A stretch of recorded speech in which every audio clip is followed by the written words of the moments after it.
Hi dear students, today we are going to start the second part of inductively coupled plasma atomic emission spectroscopy. Part 1 में हम इसका introduction, इसका basic principle, steps involved in inductively coupled plasma atomic emission spectroscopy for the elemental analysis. इसके अलावा हमने instrumentation start कर ली थी और इंस्ट्रूमेंटेशन का फर्स्ट पार्ट ICP टॉर्च भी हम पढ़ चुके हैं. So now we are going to discuss the sample introduction. Sample का इंट्रोडक्शन कैसे होता है, कौन कौन से नेबुलाइजर्स यूज़ किए जाते हैं, उसके अलावा इलेक्ट्रोथर्मल वेपोराइज़र यानी वेपोराइज़र्स को हम देखेंगे, उसके अलावा डिटेक्टर्स देखेंगे और कुछ इंटरफेरेंसेस जो कि होती हैं हमारे during the process of inductively coupled plasma atomic emission spectroscopy. So let's start without wasting our time.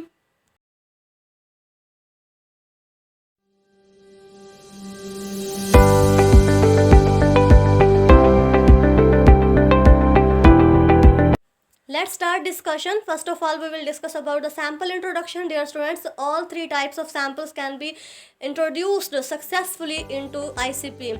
Dear students, हम हर तरह का सैम्पल, चाहे वो सॉलिड फॉर्म में हो, चाहे वो लिक्विड फॉर्म में हो, चाहे वो गैशियस फॉर्म में हो, हर तरह के सैम्पल की एनालिसिस की जा सकती है. हर तरह का सैम्पल ICP सिस्टम में इंट्रोड्यूस करवाया जा सकता है for the analysis. All three states, solid, liquid, gas, have been successfully introduce into an ICP. Although both aqueous and non-aqueous solvents have been utilized, the most commonly analyzed sample is cation in solution. तो dear students, अगर हमारा sample solution form में है तो उसके लिए हम क्या यूज़ करते हैं, नेबुलाइज़र. ये हम पहले भी पढ़ते आए हैं. अब तक हमने जितना भी एटॉमिक इमिशन या inductively couple plasma atomic emission spectroscopy के बारे में पढ़ा है, तो वहाँ पे मैंने बार बार यही चीज़ दोहराई कि हम लिक्विड सैम्पल के लिए नेबुलाइज़र यूज़ करते हैं. उसके अलावा डियर स्टूडेंट्स, हर तरह के सैम्पल के लिए अलग मेथड होता है. यानी अगर हमारा सॉलिड सैम्पल है तो उसे तो हम नेबुलाइज़र के ज़रिए नहीं ICP सिस्टम में इंट्रोड्यूस करवा सकते, तो उसके लिए अलग मेथड होगा. ओके डियर स्टूडेंट्स, तो नेबुलाइज़र क्या करता है, अगर हमारा सैम्पल सॉल्यूशन फॉर्म में है तो वो क्या करता है, उसे सक करता है, उसे मिस्ट फॉर्म में कन्वर्ट कर देता है. उसके अलावा डायरेक्ट इंजेक्शन ऑफ लिक्विड भी की जा सकती है, लेकिन इसका एक नुकसान होता है. वो ये होता है कि हमारा सैम्पल डायरेक्ट ही प्लाज्मा में अगर इंट्रोड्यूस करवा दिया जाए तो उससे क्या होगा कि ना तो उसकी प्रॉपर डिजोल्वेशन होगी, ना वोल्टिलाइजेशन होगी.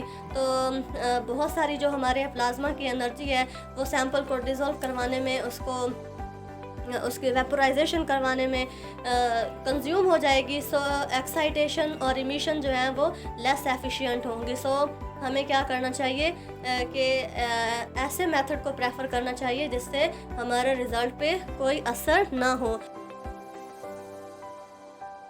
On the basis of requirement and for better result, we use different types of nebulizer which include pneumatic nebulizers, frit nebuliser and ultrasonic nebuliser. Dear students, बात करते हैं वेपोराइज़र की. तो डिफरेंट टाइप्स के वेपोराइज़र्स यूज़ होते हैं. वेपोराइज़र का basic function क्या होता है, यही होता है कि हमारे सैम्पल में से कोई भी वाटर कंटेंट है तो उसे रिमूव कर दिया जाए. सो इलेक्ट्रोथर्मल वेपोराइज़र बहुत लिक्विड और सॉलिड सैम्पल्स के लिए यूज़ किया जाता है. For liquids, a finite quantity, about 5 to 50 microliter, is placed in a graphite furnace, which is subsequently heated electrically. यानी जो हमारा एनालाइट होता है उसे ग्रेफाइट फर्नेस में रखा जाता है, जिसमें क्या होता है, उसे इलेक्ट्रिकली हीट प्रोवाइड की जाती है और जो भी वाटर कंटेंट्स होते हैं उससे सैंपल से रिमूव कर दिया जाता है. जो हमारा रिजल्टिंग वेपोराइज सैंपल होता है उसे प्लाज्मा में भेज दिया जाता है for analysis. Temperature in the sample is ramped from relatively low temperature, about 110 degree centigrade, which drives off the solvent, to a high temperature about 2000 degree centigrade, which causes the remaining solid to vaporize. यानी solid को vaporize करवाने के लिए temperature कितना require होता है, 2000 degree centigrade. So this is the function of electrothermal vaporizer. Fig showing that how electrothermal vaporizer work. Next is the hydride generator. Dear students, कुछ हमारे सॉफ्ट मेटल्स होते हैं या मेटलॉइड्स होते हैं, तो उन्हें भी डायरेक्ट उनका जो सैंपल है वो प्लाज्मा तक सेंड नहीं किया जाता for analysis.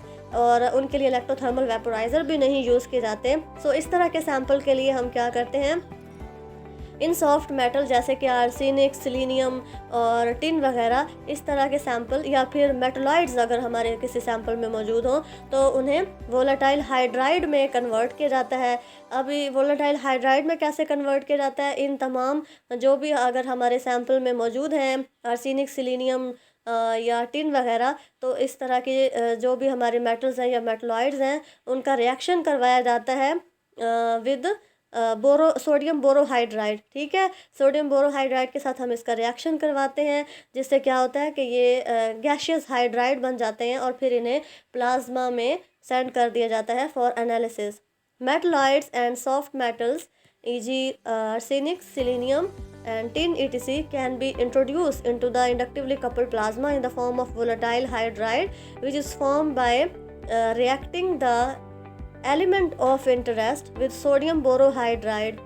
The gaseous hydride is then carried to the plasma for analysis. अब सॉलिड्स की एनालिसिस के लिए क्या होता है, the analysis of solids by inductively coupled plasma atomic emission spectroscopy is rapidly expanding field. ये बहुत ही एक्सपेंडिंग फील्ड है, मतलब डिफरेंट टाइप्स की डिवाइसेस यूज़ की जाती हैं सॉलिड्स की एनालिसिस के लिए। Sample that can be analyse range from slurries to pieces of alloys, यानी सॉलिड फॉर्म में अगर हमारा सैम्पल है तो वो in the form of viscous slurry भी हो सकता है या फिर पीसीज ऑफ अलॉय हो सकते हैं।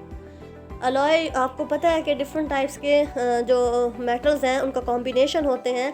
So solids are introduce into the plasma either directly or after electrothermal vaporisation. जैसे कि हमने अभी पीछे इलेक्ट्रोथर्मल वेपोराइज़र देखा, वहाँ पे हमने डिस्कस किया कि इलेक्ट्रोथर्मल वेपोराइज़र को बहुत सॉलिड और लिक्विड सैंपल्स के लिए यूज़ किया जा सकता है। तो क्या होता है कि जो हमारे सॉलिड सैंपल होते हैं उन्हें डायरेक्ट भी यानी हमारा जो भी सॉलिड सैंपल है उसे डायरेक्ट इंडक्टिवली कपल्ड प्लाज्मा में इंट्रोड्यूस करवाया जा सकता है। उसके अलावा बाय लेज़र एब्लेशन या फिर डायरेक्ट करंट आर्क को यूज़ करके उसकी वेपोराइजेशन करवा के और फिर हम अपने सैंपल को इंट्रोड्यूस करवाते हैं toward the inductively coupled plasma. Next है जी डायरेक्ट लेज़र एब्लेशन। ये भी हमारे सॉलिड सैंपल्स के लिए होती है।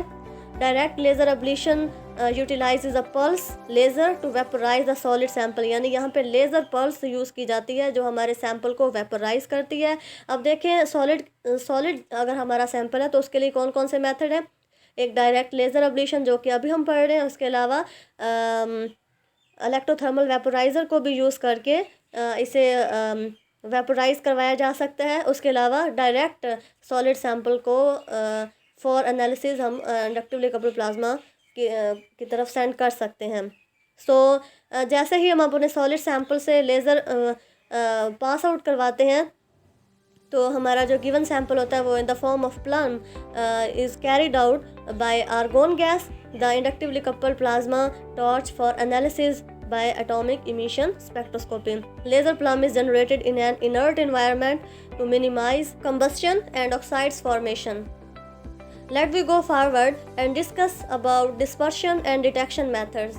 Dear students, अभी हमने सारा प्रोसीजर पीछे से देख लिया कि सैंपल को किस तरह इंट्रोड्यूस करवाना है, नेबुलाइज़र का यूज़ देखा, उसके बाद हमने अपने सैंपल को वेपोराइज करवाया और सैंपल को हमने पहुंचा दिया है इंडक्टिवली कपल्ड प्लाज्मा तक। अब वहाँ पर क्या होता है, वहाँ पर ये होता है कि हमारे जो सैंपल के कंपोनेंट्स जो अब एटोमाइज होकर एटम्स की फॉर्म में कन्वर्ट हो चुके हैं, तो वो क्या करेंगे, अब प्लाज्मा का टेम्परेचर तो बहुत ज़्यादा हाई होता है, तो ये जो हमारे एटम्स हैं ये वहाँ से सर्टेन अमाउंट ऑफ एनर्जी को एब्जॉर्ब कर लेंगे। जैसे ही ये एनर्जी को एब्जॉर्ब करेंगे तो ये एक्साइटेड स्टेट की तरफ मूव कर जाएंगे। अब एक्साइटेड स्टेट पे जब ये एटम्स पहुंचते हैं तो इन्हें फील होता है कि हम यहाँ सही जगह पे नहीं हैं। आई मीन टू से कि वो ये एटम्स वहाँ पर अनस्टेबल होते हैं। तो अपने आप को स्टेबलाइज करने के लिए वो क्या करते हैं, कुछ अमाउंट में एनर्जी को इमिट करते हैं in the form of radiations. अब इन रेडिएशंस को सेपरेट करने के लिए उन्हें या फिर उन्हें डिस्पर्स करने के लिए और उसके बाद उन्हें डिटेक्टर तक पहुँचाने के लिए, और फिर आगे डिटेक्टर उन्हें डिटेक्ट करता है कि ये किस एलिमेंट की रेडिएशंस हैं। सो डियर स्टूडेंट्स, सोल्यूशन में तो यानी जो हमने सोल्यूशन सैम्पल का सोल्यूशन यूज़ किया था उसमें सिर्फ एक सिंगल एलिमेंट के तो एटम्स नहीं ना बने। जब हम एटमाइजेशन का प्रोसेस करवा चुके हैं तो वहाँ पर एक सिंगल एलिमेंट जो है वो तो नहीं ना मौजूद, वो मिक्सचर था। सैम्पल मुख्तलिफ एलिमेंट्स का, मुख्तलिफ कंपाउंड्स का मिक्सचर था। तो जाहिर सी बात है कि जब वो हमारे एटम्स कुछ रेडिएशंस को इमिट करेंगे तो हर एटम की डिफरेंट डिफरेंट रेडिएशंस की वेवलेंथ को वो इमिट करेंगे। तो हमें किसी सिंगल एलिमेंट की डिटेक्शन करनी होती है तो इसके लिए हमें डिफरेंट टाइप्स की डिवाइसेस चाहिए होती हैं। अब बहुत सारी रेडिएशंस वहाँ से आ रही होती हैं, तो उन रेडिएशंस को सेपरेट करने के लिए और उन रेडिएशंस को फ़िल्टर करने के लिए और फिर उन्हें डिटेक्ट करने के लिए डिफरेंट डिवाइसेस यूज़ होती हैं। अब 3 कॉमन डिवाइसेस यूज़ होती हैं सेपरेशन और डिस्पर्शन के लिए, यानी जो रेडिएशंस इमिट हुई उनकी सेपरेशन के लिए और उनकी डिस्पर्शन के लिए 3 डिवाइसेस यूज़ की जाती हैं, ग्रेटिंग्स, प्रिज्म्स और या फिर Michelson interferometers. There are 3 common devices that we use for the separation or dispersion of light, which include gratings, prisms, Michelson interferometers. And फिर इन रेडिएशंस की डिटेक्शन के लिए जो हम डिवाइसेस यूज़ करते हैं उन्हें डिटेक्टर कहा जाता है। डिफरेंट टाइप के डिटेक्टर्स यूज़ होते हैं which include photo multiplier tube PMTS और photo diode arrays and charge couple devices. सबसे पहले हम अपने डिस्पर्शन डिवाइसेस को डिस्कस कर लेते हैं। These dispersion and detection devices are typically combined in one of 4 configurations which vary in sophistication: sequential, simultaneous with single point detection, simultaneous with one-dimensional detection, and simultaneous with two-dimensional detection. Let's see the sequential system. Sequential system utilizes a prism or grating and photomultiplier tube. And it is refer to as a monochromator. इसे monochromator इस वजह से कहा जाता है क्योंकि ये एक ही वक्त में सिर्फ एक लाइन को ही एनालिसिस करता है, जो कि बहुत ही टाइम कंज्यूमिंग प्रोसेस होता है। अगर हम अपने इलेक्ट्रोमैग्नेटिक स्पेक्ट्रम को स्कैन करना चाहते हैं बाय यूजिंग सिक्वेंशियल सिस्टम, तो हमें अपने डिटेक्टर को फिक्स पोजीशन पे हेल्ड कर देना होता है और फिर and grating is turned sequentially. कुछ बहुत ज़्यादा एफिशिएंट सिस्टम डेवलप हुए हैं जो कि एक वक्त में मल्टीपल लाइंस को एनालाइज कर सकते हैं। So ability of this so called polychromator, इसी वजह से इन्हें पॉलीक्रोमेटर कहा जाता है। लेकिन मोनोक्रोमेटर टाइम कंज्यूमिंग तो है, लेकिन इसके रिज़ल्ट या फिर इनकी जो एफिशिएंसी है वो 100% होती है as compare to polychromator. Thus, once the dispersion and detection system are set, only certain analytical line and element may be measured. Next आता है जी हमारा डिटेक्टर। सबसे पहले हम देखते हैं 1 dimensional solid state detector. Different types के डिटेक्टर्स यूज़ किए जाते हैं फॉर एफिशिएंट रिजल्ट्स। सो सबसे पहले हम डिस्कस करेंगे 1 dimensional solid state detector. 1 dimensional solid state detector को हम फोटो डायोड अरे भी कहते हैं। ये सिमिलर होता है फोटो मल्टीप्लायर ट्यूब के, लेकिन इसका साइज़ थोड़ा कम होता है, यानी ये as compare to photo multiplier tube इसका साइज़ कम होता है और रिजल्ट भी एफिशिएंट होते हैं। So use of 1 dimensional solid state detector called photo diode array. The photodiode array is similar to photomultiplier tube in that the detectors are in a fixed position, but photodiode detectors are similar and less expensive. दूसरा इसका क्या फ़ायदा, ये less expensive होता है और सबसे पहले हमने क्या देखा था, इसका साइज़ भी स्मॉल होता है और ये रिज़ल्ट भी एफिशिएंट यानी बहुत अच्छे रिज़ल्ट देता है। As a result more detectors can be incorporated into a single instrument, यानी सिंगल इंस्ट्रूमेंट में हम ज़्यादा से ज़्यादा डिटेक्टर्स जो है वो इनकॉर्पोरेट कर सकते हैं। Typical photodiode array will hold 1024 miniature detectors that measure energy simultaneously in 2 to 3 inch space. बहुत सारी लाइंस को ये डिटेक्ट कर सकता है in the same time. This allows for spectral windows in the 50 to 100 nanometer range to be simultaneously measured. उसके बाद आता है हमारा एक और डिटेक्टर जिसे चार्ज कपल डिवाइस कहा जाता है। A charge couple device is an extension of solid state detector technology into 2 dimensions which include 300 by 500 pixels. Combining a prism and grating with charge couple device allow for multi elemental analysis, यानी इसके ज़रिए भी हम multi element analysis कर सकते हैं। लेकिन इसे यूज़ कैसे करना है हमने? By combining prism and grating. Prism और ग्रेटिंग को हमने कंबाइन करना है विद चार्ज कपल डिवाइस, और जिससे हम मल्टीपल लाइंस की एनालिसिस कर सकते हैं in the same time using more than one wavelength per element। ठीक है, each pixel discharges a current proportional to the energy striking। The charge coupled device is commonly used grating in conjunction with prism to disperse the spectral radiance as a function of energy and in order in 2 dimensions। So these are the dispersion and detection devices that we have discussed। There are some interferences which occur during inductively coupled plasma atomic emission spectroscopy। जब हम inductively coupled plasma atomic emission spectroscopy को use कर रहे होते हैं तो कुछ interferences आती हैं। Interference बेसिकली कहा किसे जाता है? कोई भी केमिकल या फिज़िकल प्रोसेस जो कि एडवर्सली हमारे मेजरमेंट में कोई तब्दीली लेकर आए या फिर उसमें मतलब डिस्टर्बेंस क्रिएट करे, तो उसे हम इंटरफेरेंस कहते हैं। एनी केमिकल और physical process that adversely affect the measurement of radiation of interest can be classified as a interference. Interferences in inductively coupled plasma atomic emission spectroscopy may start in the sample preparation stage and extend to the plasma operating condition। यानी sample preparation से ही हमारी interferences आ सकती हैं। मैंने आपको start में first video में बताया था कि सैम्पल को हम अच्छे से प्रिपेयर करते हैं, यानी उसमें कोई भी अदर सब्सटेंसेस ना हो जो बाद में जब हम अपना सिस्टम रन करवा रहे हों तो वो जाके डिस्टर्बेंस पैदा करेंगी और इंटरफेरेंसेस क्रिएट करेंगी और हमें बेटर रिजल्ट्स नहीं मिलेंगे।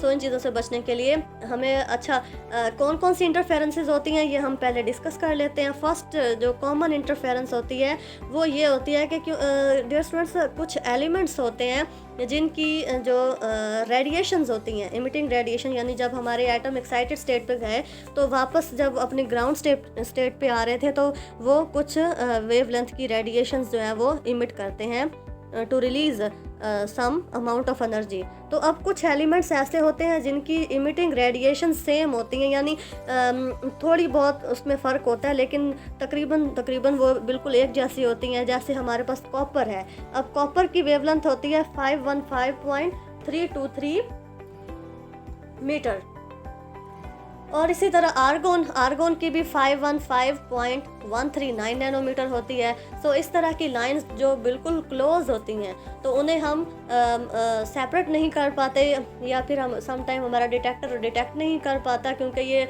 बिल्कुल ही नैरो लाइंस होती हैं। So this is the first interference जिसकी वजह से हम प्रॉपर रिजल्ट फाइंड आउट नहीं कर सकते। सेकेंड टाइप की इंटरफेरेंस जो है, the second type of interference involve the formation of undesired species. Sometime क्या होता है, अनडिज़ायर्ड स्पीशीज़ बन जाती हैं, जैसे कि कुछ आइंस बन जाते हैं या फिर मेटल ऑक्साइड्स बन जाती हैं। मैंने आपको अभी इसी वीडियो के स्टार्ट में बताया था कि पिछली वीडियो में पार्ट 1 में इंडक्टिवली कपल प्लाज्मा में जब मैं आपको टॉर्च के बारे में बता रही थी तो उसमें मैंने बताया था कि जो हमारी कॉइल है ना ये सिल्वर या गोल्ड प्लेटेड होनी चाहिए, क्योंकि सिल्वर या गोल्ड ऐसी मेटल्स हैं जो क्या करती हैं, मेटल ऑक्साइड्स नहीं बनाती, जब यानी एयर के साथ रिएक्ट नहीं करती।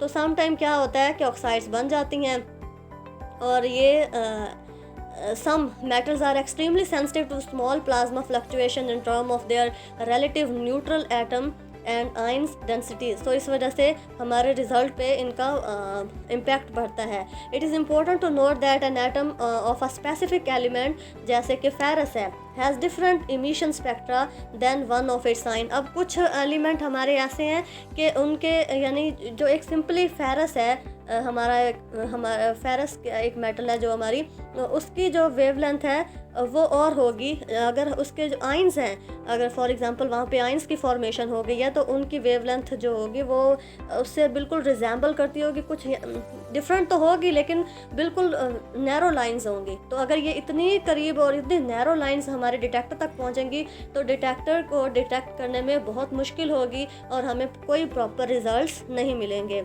So this is the second type of interference. Interferences such as the formation of metal oxides or metal carbides have to be evaluated on an individual basis. Let's see the sensitivity of inductively coupled plasma atomic emission spectroscopy.